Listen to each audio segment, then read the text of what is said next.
welcome to Groundwater Talk Live. I am Tom Beller, the Groundwater Guy, and we're going to be talking about a very important topic today, post-well rehabilitation. What happens after you do the well rehabilitation? You spend all this money and you get your wells back in operating order. Now, the processes that plugged up your wells to start with are going to start right back over again. And at some point, you're going to get back to where you need to do well rehabilitation again.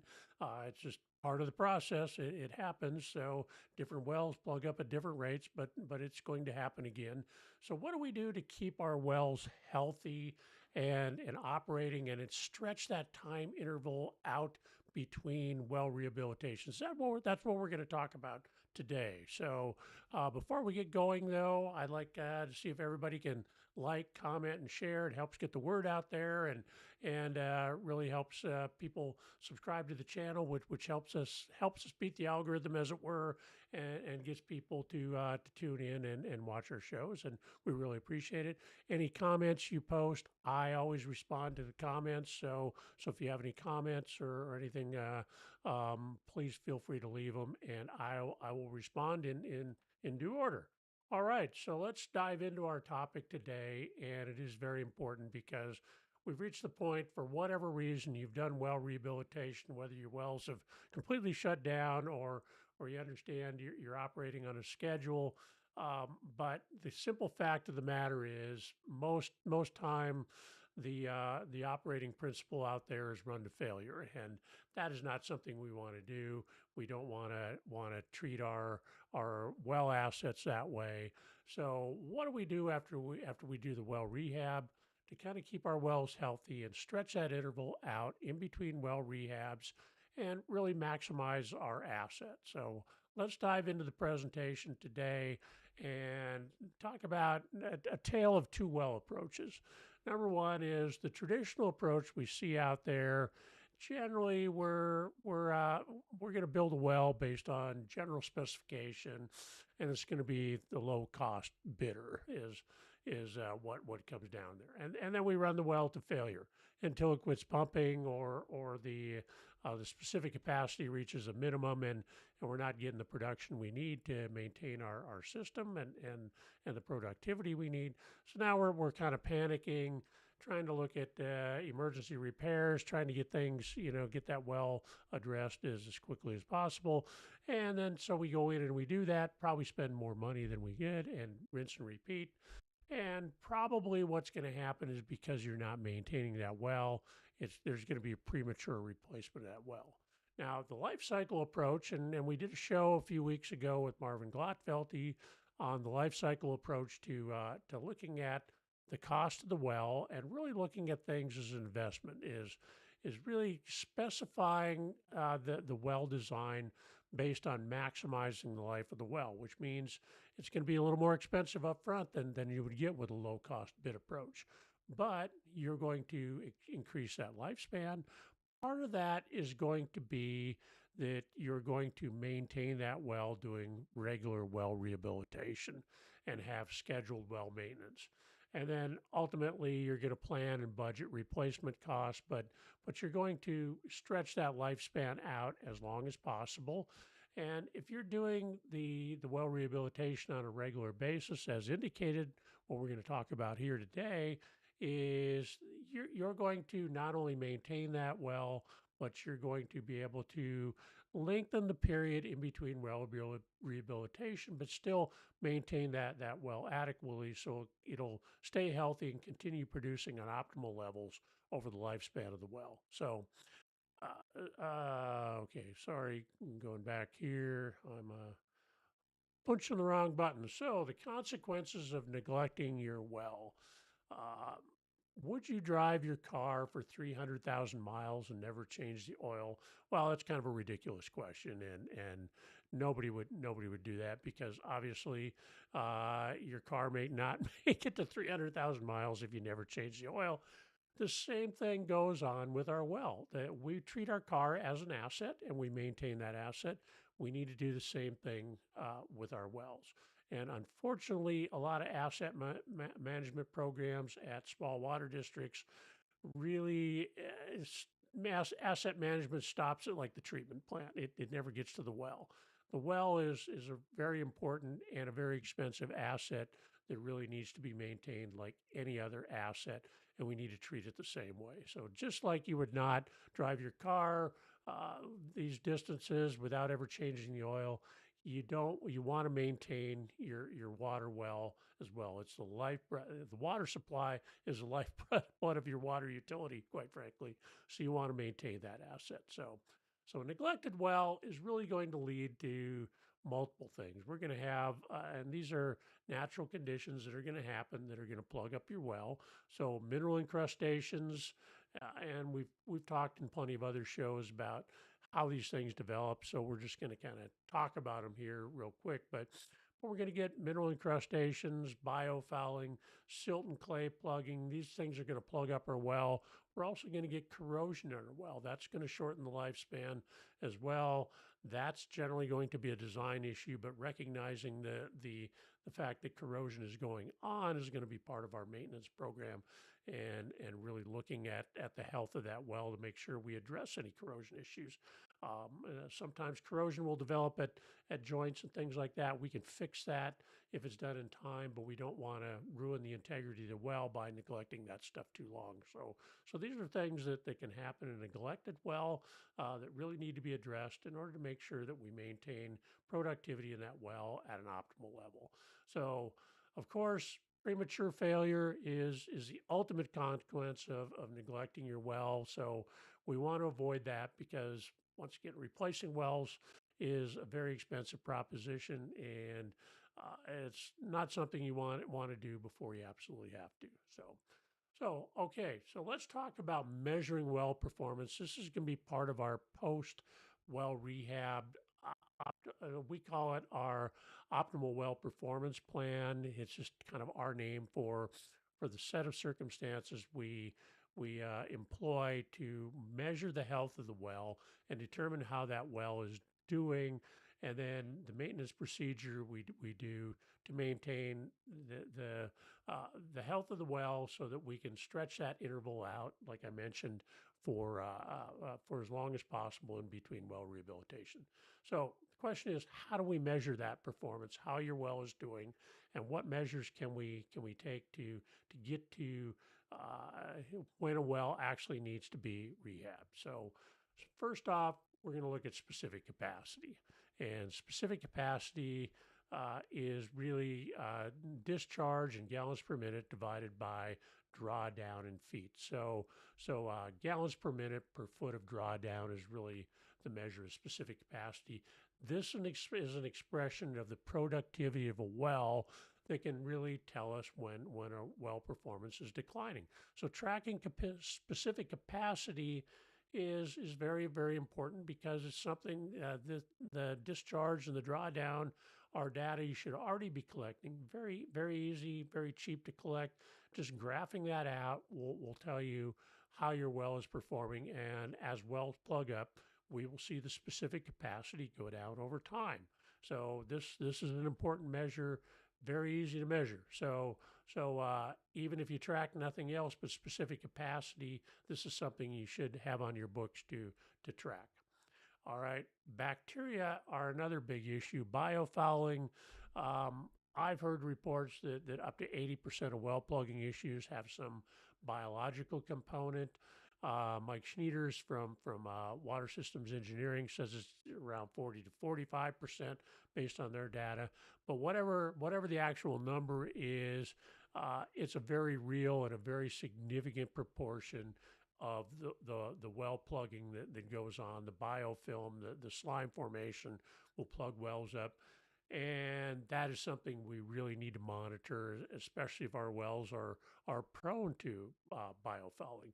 So we are required to monitor for coliform bacteria as part of regulatory standards, but we rarely pay attention to the other types of bacteria that really, in the long run, can be as significant as the coliform, especially when it comes to plugging the well. And so part of our optimal well performance plan is going to be Doing that health check process that we've talked before, but monitoring the level of bacteria in the well and the type of bacteria in your well. So, are they the bacteria that are going to plug your well up? So, um, relatively simple testing is available. That's in the form of a biological activity reaction test or BART test. This is a colorimetric test that's specific to certain bacteria groups. For instance, iron related bacteria, sulfate reducing bacteria, heterotrophic aerobic bacteria, slime forming bacteria. There's a BART test for these specific groups. There's a lot more different BART tests, but these are some of the major groups. And really, these things, if you buy them in bulk, they're about $25 a test. So relatively cheap. No special training is needed. You basically take water from the well, you put it in here. It simulates the well, so you have aerobic and anaerobic uh, parts of the well in here, and you're really looking and seeing. It's a colorimetric test, so that changes in color will indicate population size and activity. There's an oxygen gradient in here that differentiates the aerobic in the upper part versus the anaerobic in the lower part. And it takes about 2 to 8 days to complete this test. And it'll give you fairly accurate, not laboratory results, but pretty darn close. And it's a really good test for not much money if you have biofouling situations in your well. We recommend if there's a tendency to any biofouling at all, that you run some BART tests at least annually, probably a couple times a year, depending on how quickly you plug up. And like I say, these tests are relatively cheap, so that's important. Get the right BART test. They come with full instructions, very easy to do. All right, where is my maintaining a healthy well? At a minimum, we want to track our specific capacity. If you're prone to biofouling, you're going to want to track iron-related bacteria and sulfur-reducing bacteria uh, by means of the BART test. So, but the more parameters you track, the better. But those really are some of the minimums. But if you're going to properly manage your wells as an asset, do we really just want to do the minimum? We're probably going to want to look more if we're doing this properly. So we have our framework here, and let me move myself over to this corner here so you can see our framework. This is our systematic well management framework. This is a 10-step process that really manages the well throughout the lifespan of the well. So it's a framework, and like any framework, there's different steps, there's different processes during the step. We're kind of focused right here on steps 5 through 9, for instance. So we're going to want to do our well health check, diagnostics, and then step 7 is doing our well rehabilitation. So then we move into our optimal well performance plan. That's going to be something we implement right after the well rehabilitation, and that's going to recommend our annual maintenance. So steps 8 and 9 are really kind of what we're covering here, kind of preceded by 5, 6, and 7, where we've done the diagnostics. We've determined what our problem is, because every well is individual. We need to determine the problem and really dial in that well rehabilitation. 7, now that we got the well performance restored, let's go to optimizing the performance of that well throughout the rest of its lifespan by using our optimal well performance plan that we're going to develop based on the well health check and what we found during well rehabilitation to move forward. So, all right, so systematic well management. For the middle part here, we're going to start with the well health check. We're going to prepare recommendations based on the well health check.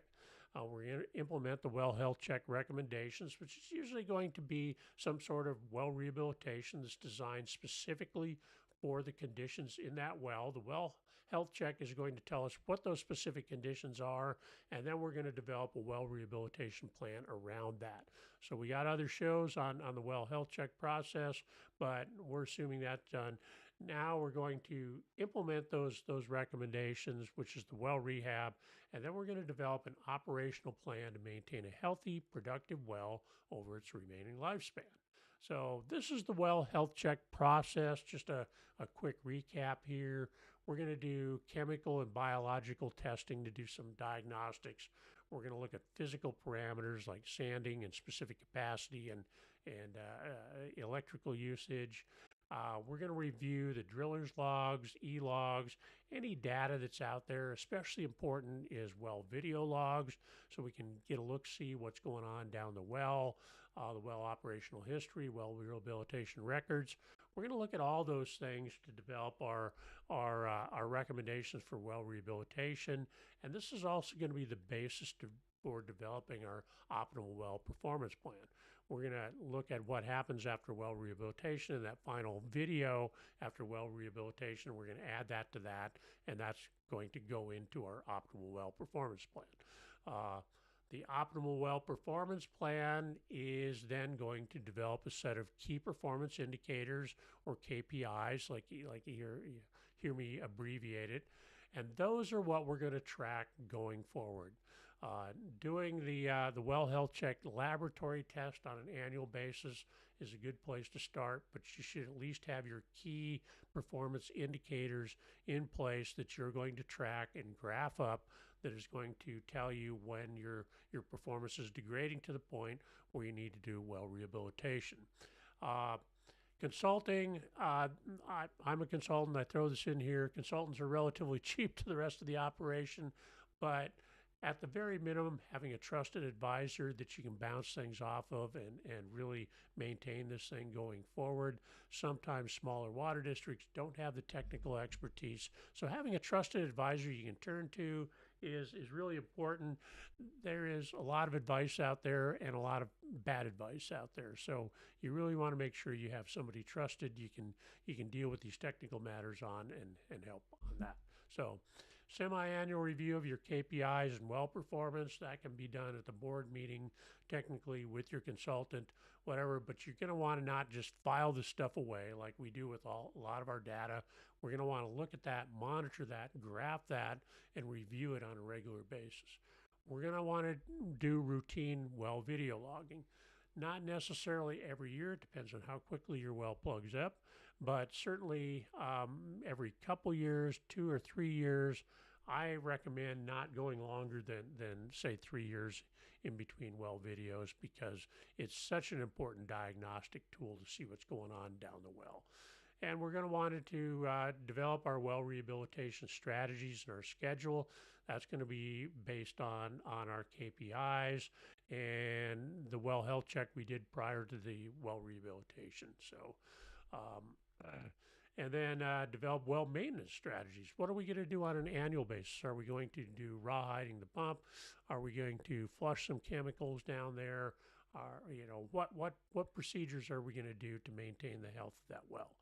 And then if we have, and this is kind of an optional step here in the gray, is if we have problematic wells, if you have contaminants in the wells, we're probably going to want to look at profiling those and kind of minimizing the amount of treatment if we can modify the well based on what the profiling says.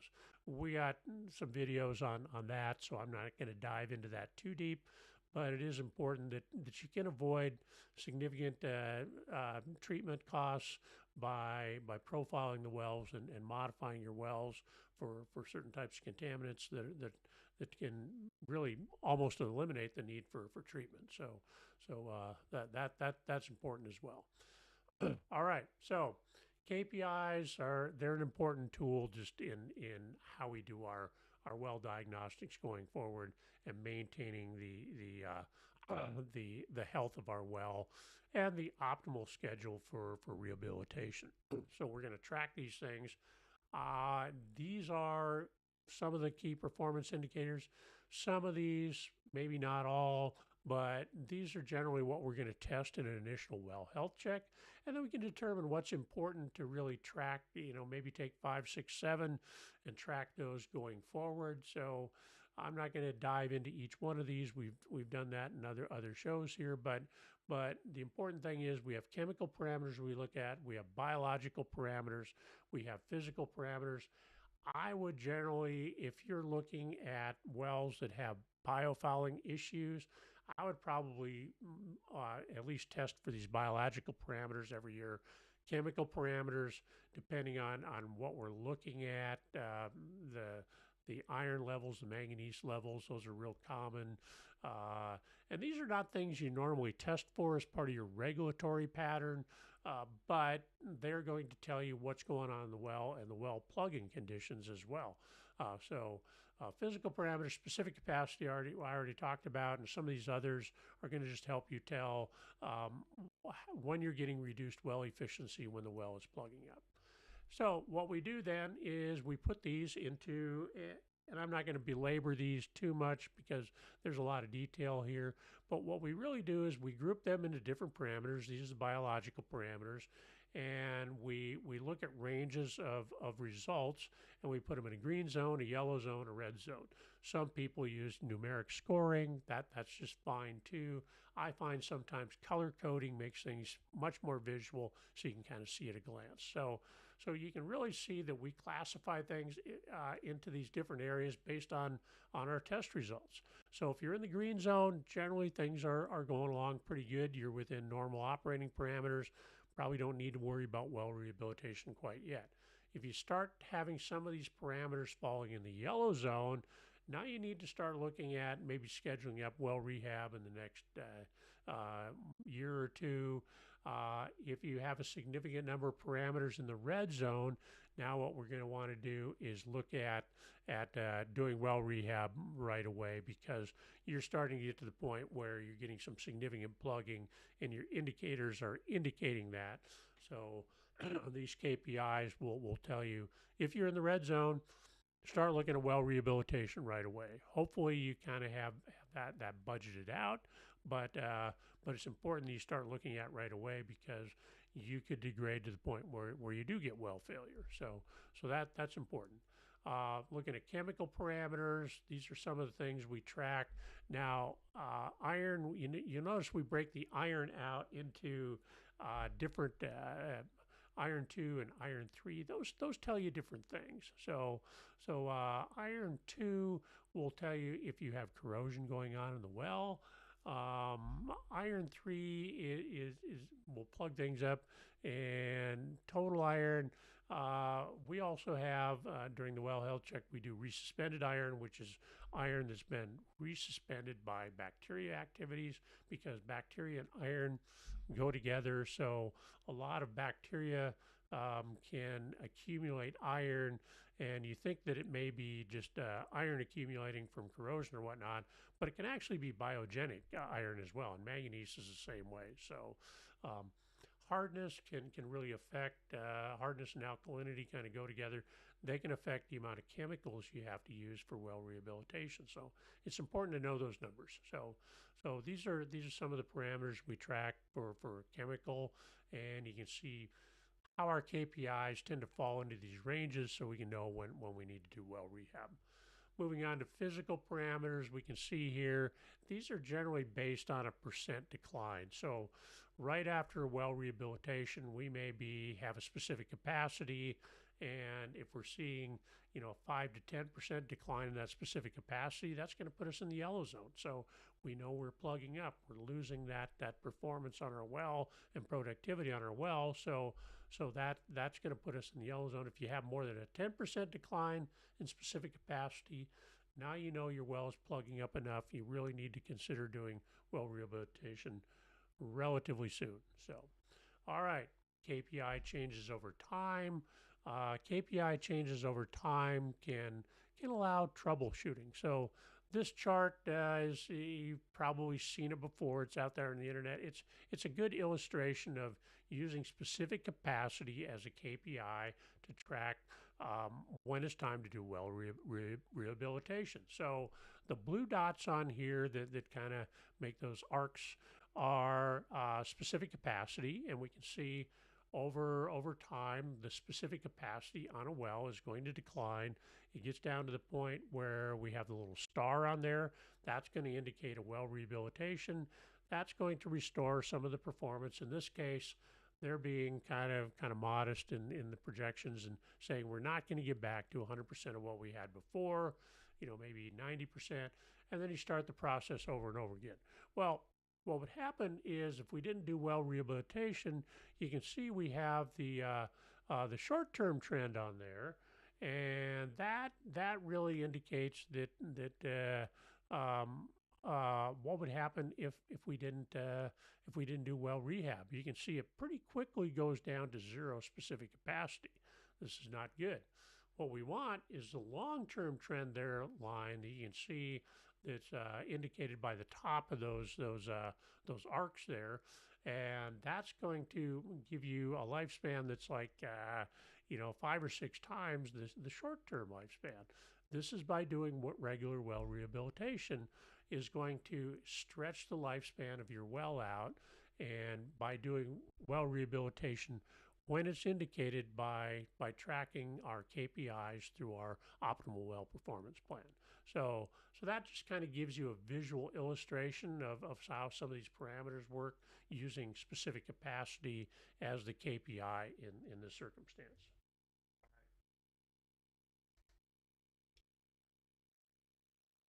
Expert advice.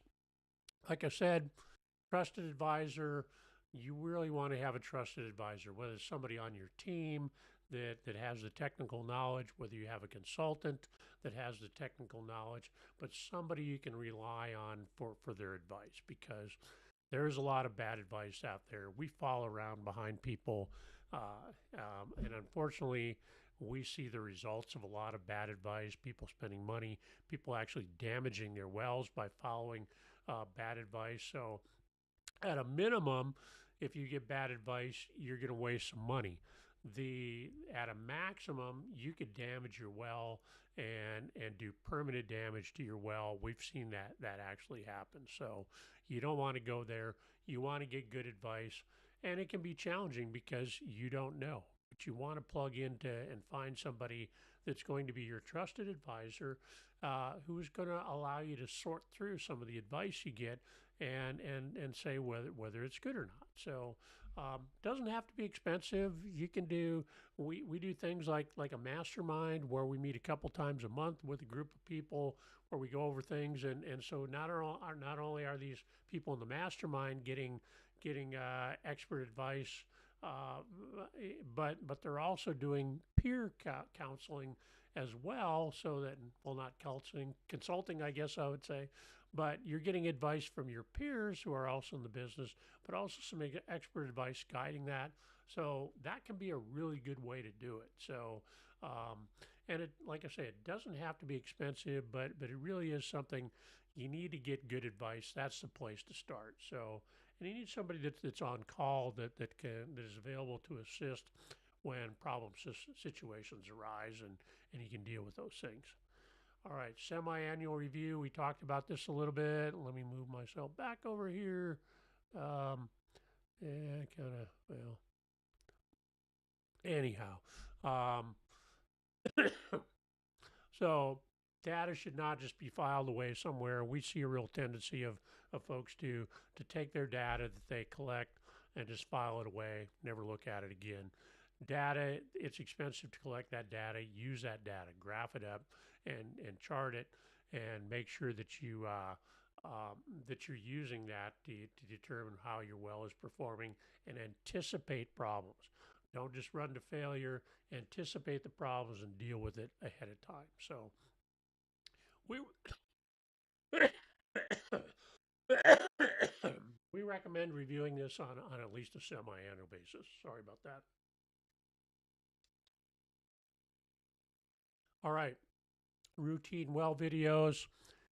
We recommend well video logging be done whenever the pump is pulled for maintenance, but at least every 2 to 3 years. And you're going to want to compare the current video with prior videos to see the progression of plugging and other corrosion issues and stuff that's going on in the well. You should have a plan for your well video. You should know what depths are problematic, where the screen intervals are, where the joints are, and you should look at specific depths, what construction features.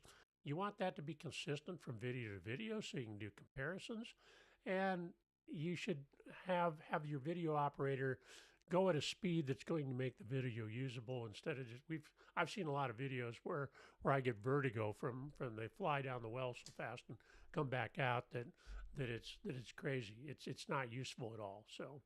Um, so compare the video and the screen capture. They'll often do a summary document that'll have screen captures and compare it from time period to time period to note the rate of plugging, and then you can project that out to when you need to going to do well rehab. All right, so well rehabilitation strategies. Develop your well rehabilitation strategy with your trusted advisor and pull in your knowledgeable and experienced contractors. Not everyone that says they do well rehab is a good well rehab contractor. We've seen a lot of people that claim to do well rehab that don't do a thorough job. If you're going to spend the money, get it done right. Spend a little more, get it done right.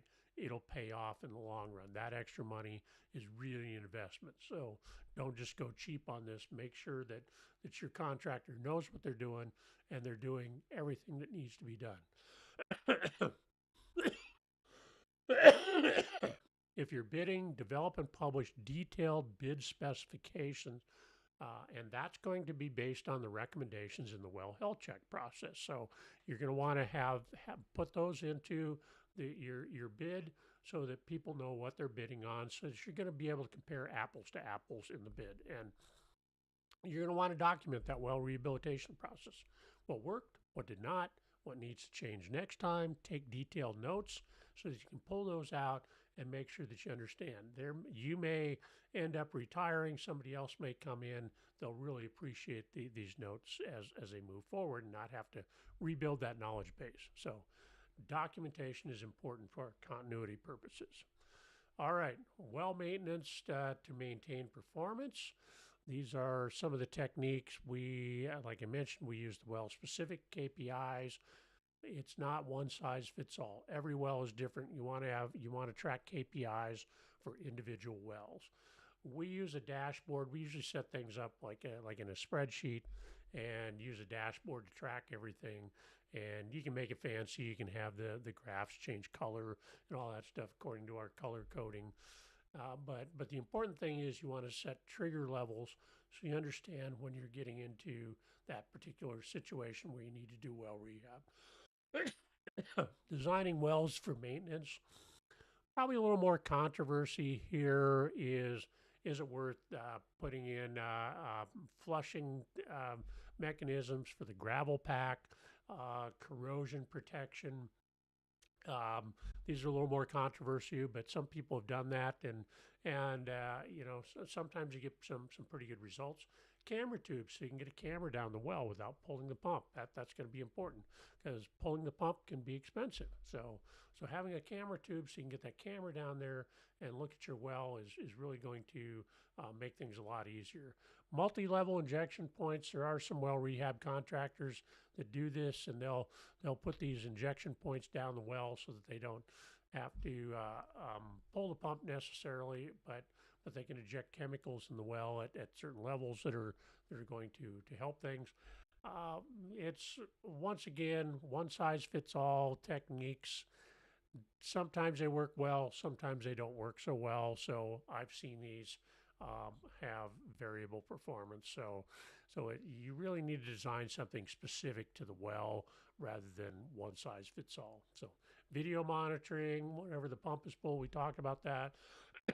If you have a bio issue, shock chlorination is not going to be your primary technique to control the bio, but it does work relatively well after you clean the well and you clean all the bio out of the well, the biofilm, the biomass. Then shock chlorination will help slow that down coming back. But if you already have prolific biofilm in your well, shock chlorination is not going to do the trick. It's the wrong technique. You really need to disrupt that and get rid of that. But shock chlorination does have a role to play in a clean well once it's been rehabbed.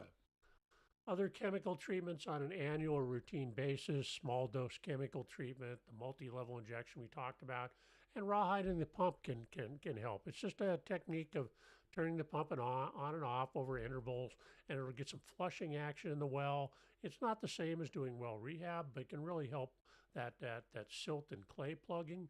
So we generally recommend that if on an annual basis or a couple times a year to kind of just break up the plugging from silt and clay.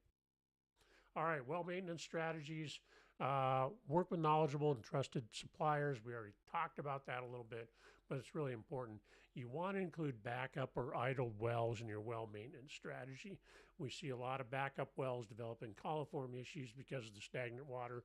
You want to exercise those wells and really maintain those. So, and once again here, the same as on well rehab, well maintenance. You want to document what worked, what did not, what can we improve, and then going forward, you can go back and look at your notes and determine what worked and sometimes what didn't work, and hey, we're not going to do that again if it didn't work. So there you go.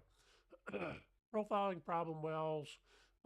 We have some other videos on this, but really if you have contaminants in your well, TDS issues, sanding issues,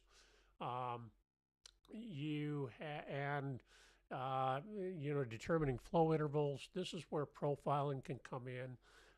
If you're looking at a contaminant in the well, you can do a mass balance and determine where the flow is coming into your well, where the contaminants are coming in, and balance those and determine if you can modify the well to exclude those contaminants while minimally impacting the flow coming into the well. So this can be helpful for things like arsenic, for nitrates, things like that, where you can pretty much come down to eliminating the need for treatment by doing the well profiling and then do appropriate well modifications. So optional step, obviously if you have problems with contaminants in your well, it's something to look at. If you don't, then this is something that's just basically an optional step. All right, remember the goal is to maintain the well asset for the longest life and lowest cost over its life. And you're going to do that by maintaining that asset. Just like you're going to get the maximum life out of your car by changing the oil on a regular basis, maintaining your well in the same manner, doing well rehabilitation when indicated is really going to maximize the lifespan of that well and optimize performance over that lifespan.